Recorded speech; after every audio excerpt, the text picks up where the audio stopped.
Coming up, we bring you the best in Indigenous cuisine and interviews with amazing native chefs. Stay tuned.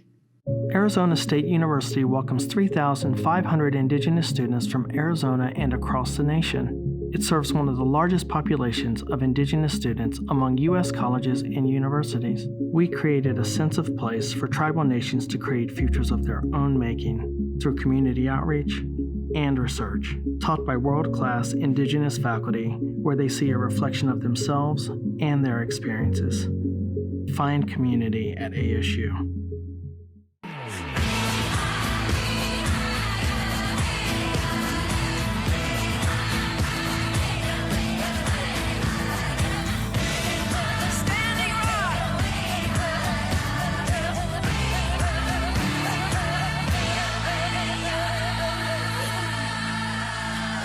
This is Indian Country Today. Amadawa Hopa, thank you for joining us. I'm Aaliyah Chavez. Even if you don't celebrate Christmas, as the days get longer and the nights get colder, we honored the tradition of cooking that has gone on in Native families for generations. Today, we share with you interviews and dishes created by Native chefs. Let's start on the border in Tucson, Arizona. ICT's Karina Dominguez tells us the story of the tamale tradition for her Pascuayaki relatives. I'm here at the 16th Annual Tamales Heritage Festival, hosted by the Pascuayaki tribe. It's an event that people in Tucson look forward to every year that marks the start of the holiday season. The first Saturday of December is reserved for the Tucson Tamales Heritage Festival at Casino del Sol's Ava Amphitheater. From the 10 a.m. start to the 5 p.m. finish, the community event gets everyone excited for Christmas. Some people way back then didn't give presents. They didn't have presents to give or money to do gifts or parties or anything. So what they did is they made tamales. Casino del Sol's banquet chef Mario Carmelo has been making tamales for over 50 years. When we were kids, we made them all the time, you know. Tamales are made with a corn-based masa, which means dough in English. And I'll do a quick demo of how we spread the masa. The dough is spread on a softened corn husk, topped with a filling of your choice, then wrapped and steamed. It's a long process. Many families choose to make them together, implementing their own assembly lines, as Chairman Yucupicio explains.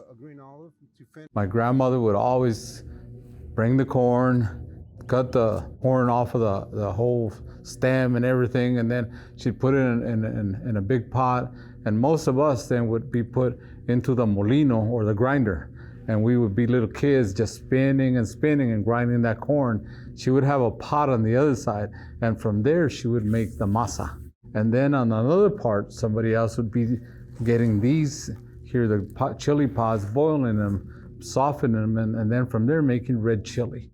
And then from there, the corn husk, the masa, and then the chili green or red or even the sweet corn ones, and then they would twist it like that and then start piling them all in our family in what was called a wash tub, a tina.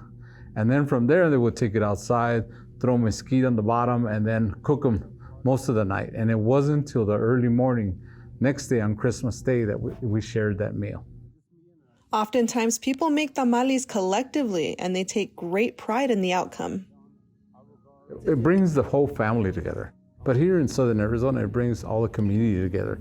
As you can see, there are many, many people in the competition as vendors, and they're selling tamales. And it probably brought them all together as a family in their own little house, in their own little community. And I heard somebody tell me that somebody made 50 dozen, somebody else made 100 and some dozen, and they sold them all. The festival is a culturally centered opportunity for individual families and organizations to fundraise while celebrating the rich taste and smells of a variation of tamales. Yaquis are indigenous to the Sonoran Desert, and many communities can be found between the Ocho Pueblos along the Sea of Cortez in Mexico to Scottsdale, Arizona, and beyond. There's evidence that Yaquis have lived in the Tucson area since 800 BC. I've been in all parts of the country in the Southwest. You know, people would say, well, you're not Native American. And I said, well, you know, in some parts, maybe not. We're Yaqui. That's all we've ever said. We're Yaqui. We're Waime people.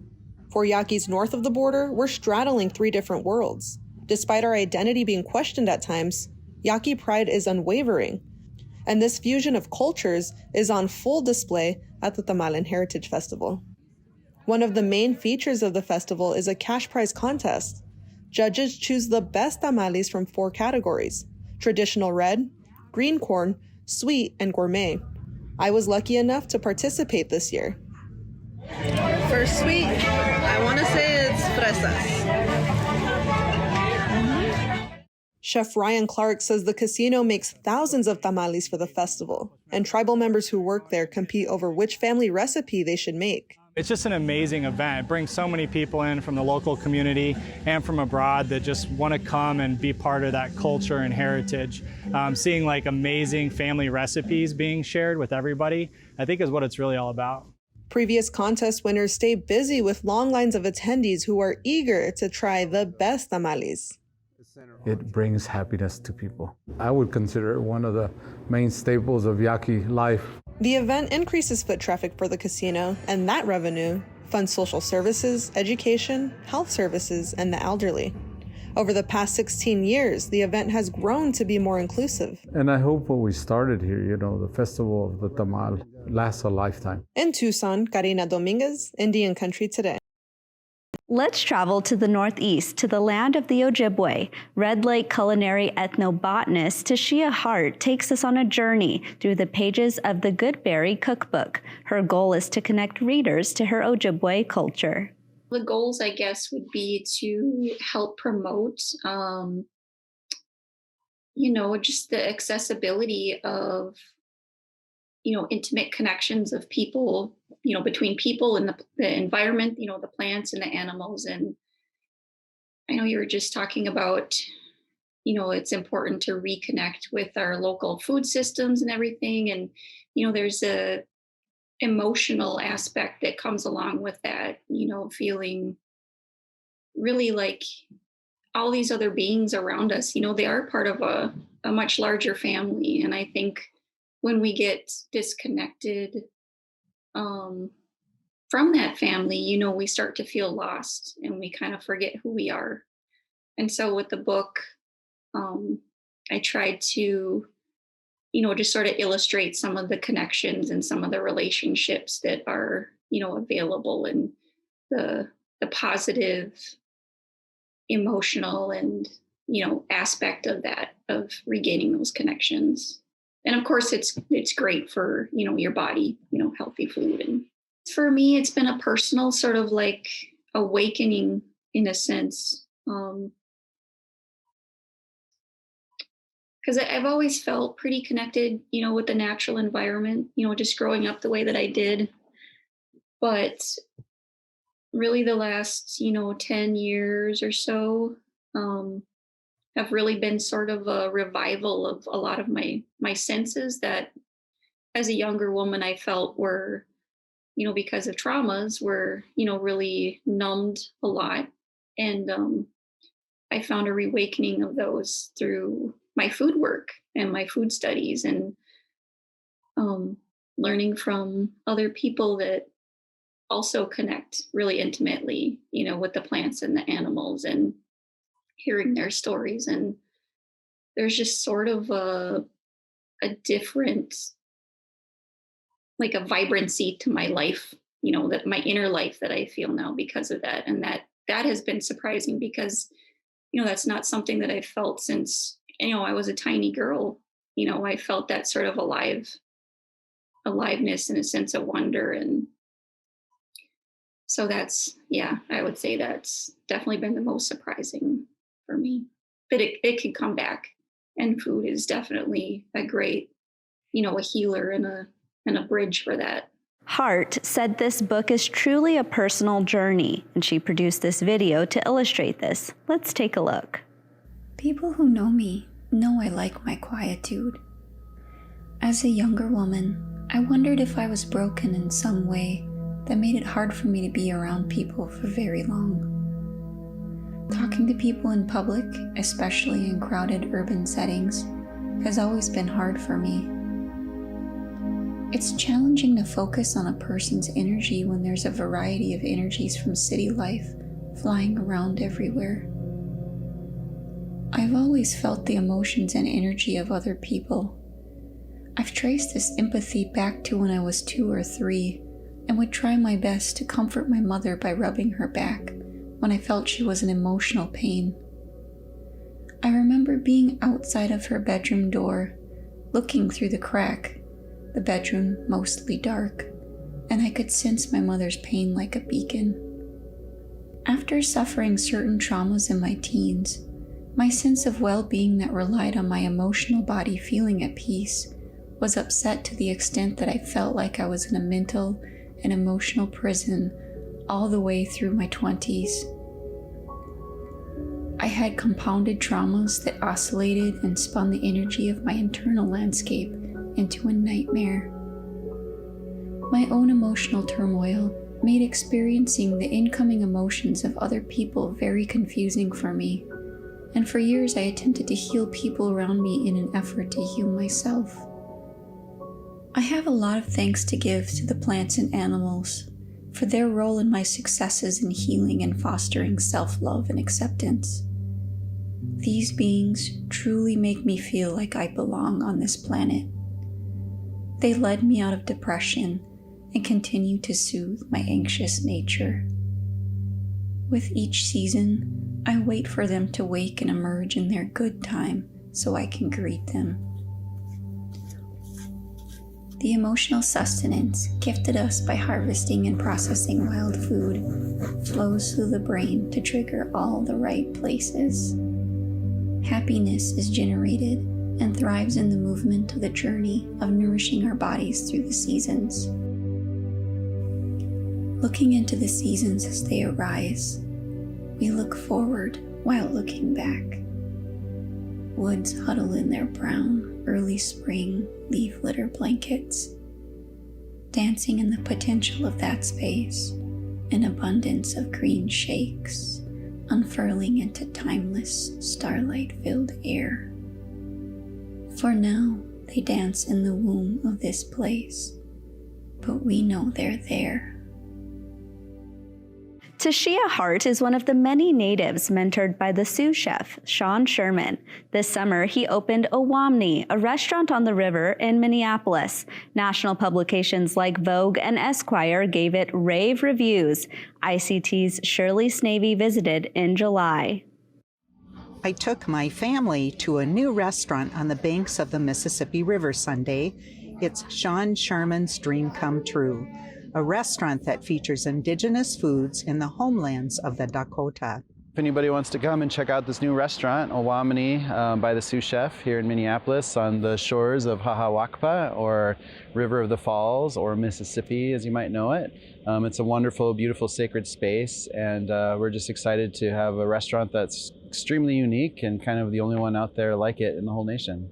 Sherman has hired almost 70 staff to run the restaurant, which opened as the coronavirus was waning. But due to the Delta variant, a mask mandate is back in place. Luckily, we kind of already had kind of spaced ourselves out and didn't pack the restaurant as tight as we could have. And we also have this wonderful patio for people to spread outside. We sampled a wide variety of indigenous foods, like what our ancestors ate, mostly locally sourced from nearby tribes. Bison, wild rice, beans, and a salad with crunchy fried crickets instead of croutons. It's surprising how many people will eat them without saying anything, because it's not normal yet, you know? But very few people who order that salad ask for it without the crickets. Even my grandchildren agreed it was delicious. Then we headed to the Shakopee Metawankanton powwow, and we arrived to catch the grand entry and Northern Cree's honoring song. Since the event was outside, there was no mask mandate, but folks seemed to be taking precautions. But I have to admit, we savored the colonization food, the Indian taco. In Minnesota, Shirley Snavy, Indian Country Today. And now let's go west to Oakland, California, to Wapapas Kitchen. ICT's Dalton Walker visited just after Thanksgiving Day. On a sunny day in the Bay Area an Indigenous restaurant is opening its doors to invite guests to experience a different taste. Yellow walls and different spices sit in a line on the shelves waiting to be prepared for cooking. Crystal Wapapa is the owner of Wapapas Kitchen, and she says the purpose of this space is for her community. And they want to eat their foods, and this is something that I feel that is very important and needs to be visible to our community. And also, people just need to know that where our foods come from, and it comes from this land. Wapapa was the first Native American Indigenous chef to be featured on Food Network's Chop TV in 2018. Crystal also says she's been getting a lot of positive feedback from customers. The food tastes clean. I love to see our blue corn, for instance. We have the Hubbard squash. I just had an elder eat the venison corn soup, and she said it tastes like home.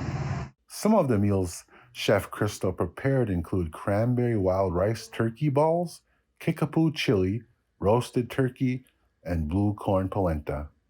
Joshua Hoyt, a line cook at Wapapas Kitchen, says being a part of this group is an opportunity he had to jump on. The only way I was ever going to go back to the restaurant was to cook Native food. And so when Crystal, presented me with an opportunity that exists maybe in a couple of places in the whole country, I couldn't resist. With their new location opening up, Chef Crystal wants others to feel like they are home when they are tasting her foods. We have so many different tribes that are here, and so when they do taste something back from home, it's like you can just, for me personally, when I have that sweet dry corn soup, I can close my eyes and I'm in my grandmother's kitchen, I want people to have the same feeling. In Oakland, California, Dalton Walker, Indian Country Today. Traditionally, tribes across the country traveled, so it's no surprise to find a Navajo chef in Minnesota. Meet Brian Yazzie. Being in the Net and Dakota Ojibwe homeland, I'm surprised to be accepted as one of their own, as a tribal community member, especially in one of the biggest urban Native community in North America, and it's a small community once you get to know the people here. Right, and since we've been living here 9-10 years, we got to know a lot of community elders, community leaders, a lot of organizations, knowing all the resources, and also connecting with one of my mentors, Sean Sherman. I got to get to know him while I was in culinary school and working with him as well. Starting off as one of my mentors. So it's a small community, but at the same time, it's very diverse. You have tribes from all across Turtle Island. But one thing that before moving here, I didn't know anything about walleye or wild rice, right? And one of our family elders, Sandy Whitehawk, she brought us to here to the Indian Center for a powwow back in 2013, the first week we moved here, and she gave us a plate, and it was wild rice, fried walleye. And we're looking at the plate like, what is this? We know brown rice, we know forbidden rice, we know white rice, what is this? And, she was telling us, oh, this is the staple of the Midwest, and then she was telling me, you're a culinary student, you should be looking into this, right? And, but, during that time in culinary school is when I found my passion for Indigenous food, right? So just having elders like Sandy Whitehawk kind of give me the encouragement and inspiration to kind of focus on Indigenous food. The Gatherings Cafe in the Minneapolis American Indian Center closed with the pandemic, but Yazzie uses his talents to provide meals for the elderly. So today we had a Navajo-style blue corn mush, sweetened with maple syrup, and we had rehydrated cranberries, and we also had the tribal sorts on maple sugar, and we also had some Red Lake Nation puff wild rice. So it's more of a savory dessert for the elders today. More on the warm side, like a hot cereal or a hot polenta, and we sourced the blue corn from Bow and Arrow in Toyoak, just south of Cortez, Colorado. And then the maple syrup we sourced from northern Michigan from one of the tribal farms. And the wild rice is the dark variety of Red Lake Nation wild rice. So with the work that we do, we try and implement at least 60 to 75% indigenous ingredients, then 25% organic ingredients. But at the end of the day, working with elders, knowing that their immune system are compromised, and knowing that they have to have natural sweeteners, right? And so we do a lot of agave, maple sugar, maple syrup, birch syrup, honey, all these different natural sweeteners that we use in our flavoring for elders as well. The pandemic gave Yazzie the inspiration to create some YouTube videos. Let's watch. My name is Brian Yasi. I am a Dene from Denahozo, Arizona, which is located on the Navajo Nation. I focus on pre-colonial indigenous cuisine, meaning I focus on ingredients original to North America. No European ingredients, meaning no dairy, no wheat, no chicken, pork, or beef. So I focus on what our ancestors had here before European contact. And I put myself in their position hundreds of years ago and focus on what they would cook and using modern techniques to bring forth our ancestral food with creativity. The dishes I create, I try and use hyper-local ingredients and expand out regionally. For example, I would use small game animals like rabbit, duck, or turkey, and combining that with local forage ingredients or indigenous ingredients from our streams, our rivers, or forests, or terrains, and combine our landscape taste with creativity.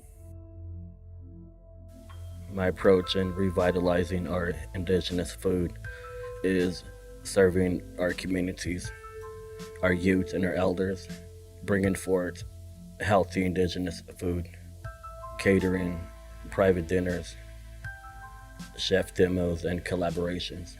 My philosophy is cooking in two worlds: ancestral knowledge with modern techniques, and being creative with our landscape.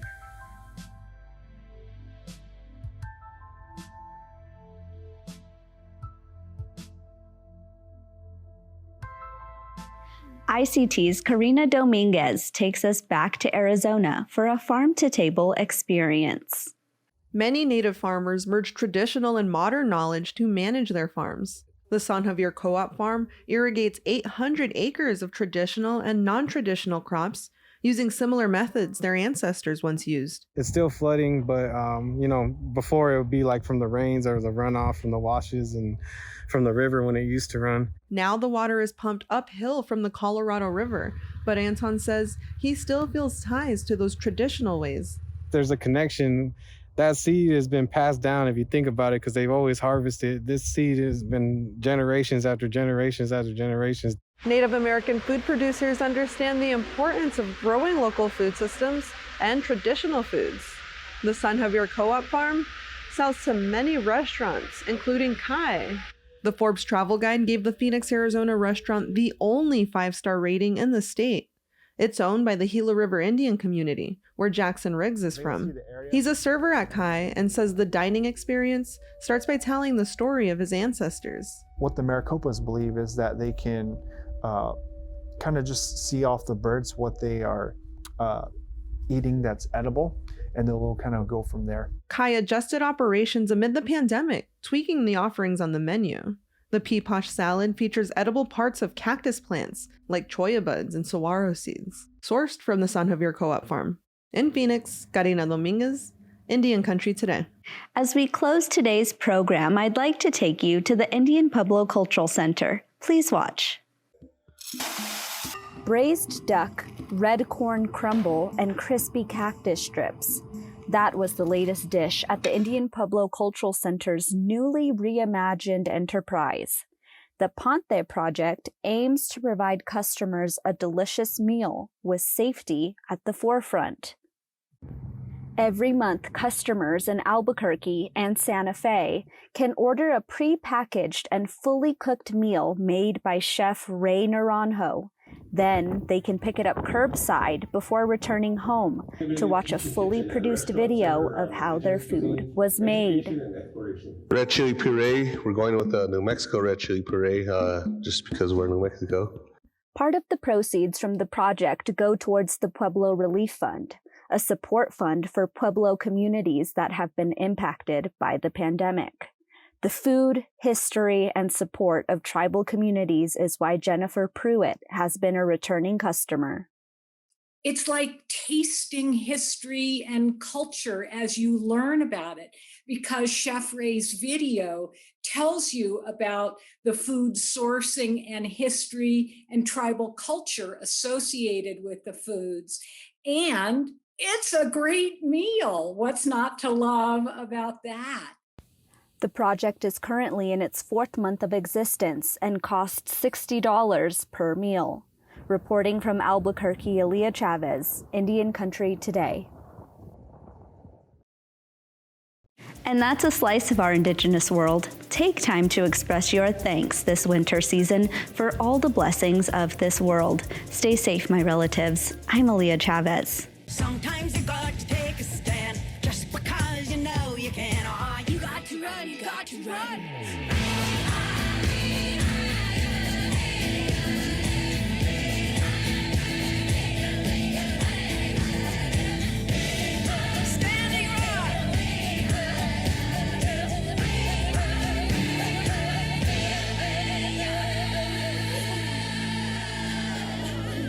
This is Indian Country Today.